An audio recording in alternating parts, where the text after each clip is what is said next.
Katharine Hepburn, A Life in Cinema. Written by Geoffrey Giuliano. Narrated by Geoffrey Giuliano.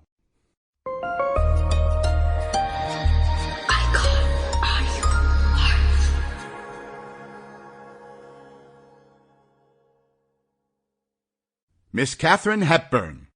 No, I don't believe in religion. I think religion, I believe in Christ, and I believe in the example of a perfect human being.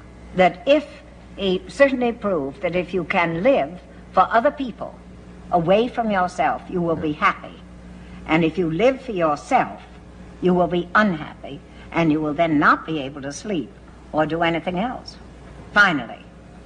And I think that insofar as people live, and I really believe this very passionately, insofar as people do live with the other fellow in mind, they have to be happy. So, and I think insofar as that can be observed, after all, we have no notion as to what the next world is, if there is one. So there's no point in that. But it's always been, I hear a lot of people saying, well, I don't know the difference between good and bad. I know totally, for myself, the difference between right and wrong. Totally. I know this because wrong makes me very uncomfortable and right makes me very happy. And I don't think it's so very difficult to know when you're doing the right thing and when you're doing the wrong thing. And I think each person, the right thing, the wrong thing varies.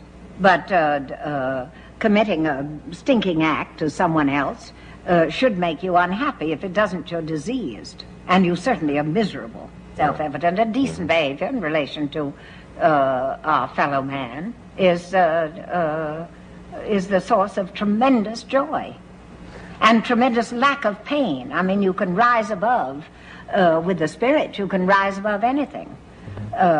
If you're totally dedicated, as Christ was to someone else, to other people, to the notion of other people, then he could rise above all pain and all sorts of things. And I believe that. I do believe that entirely. And I think many, many people practice it.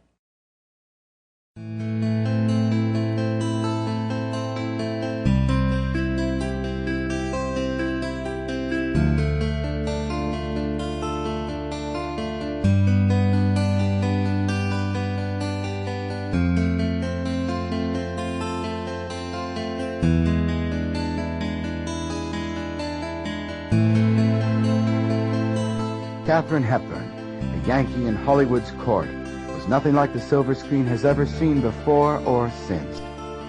On May 12, 1907, in Hartford, Connecticut, Katharine Houghton Hepburn was the second of 6 handsome children born to Virginia surgeon Dr. Thomas Hepburn and his heiress wife, Catherine Martha Houghton, of the Corning Glass Company founders. Calling herself my main gift from my parents, Kathy, as she was known in her youth, was thoroughly a product of her maverick upbringing. Growing up at the family's 3-story Victorian Gothic at 133 Hawthorne Street, Kate, apart from a short spell at Hartford's Oxford School, was privately tutored.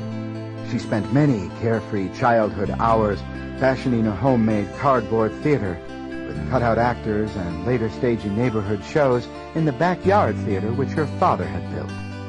While her aristocratic mother heartily approved of classical theater, she thoroughly disdained the Hollywood flicks which consumed her eldest daughter.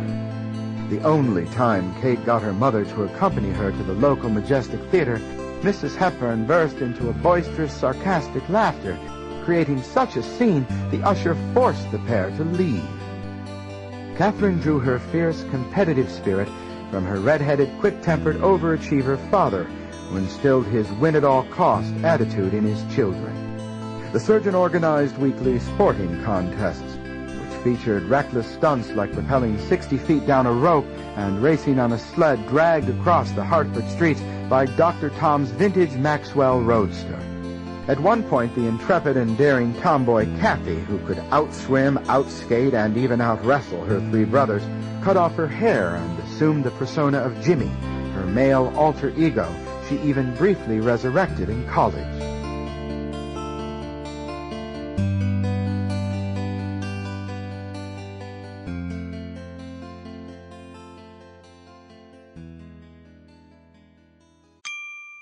Sample complete. Ready to continue?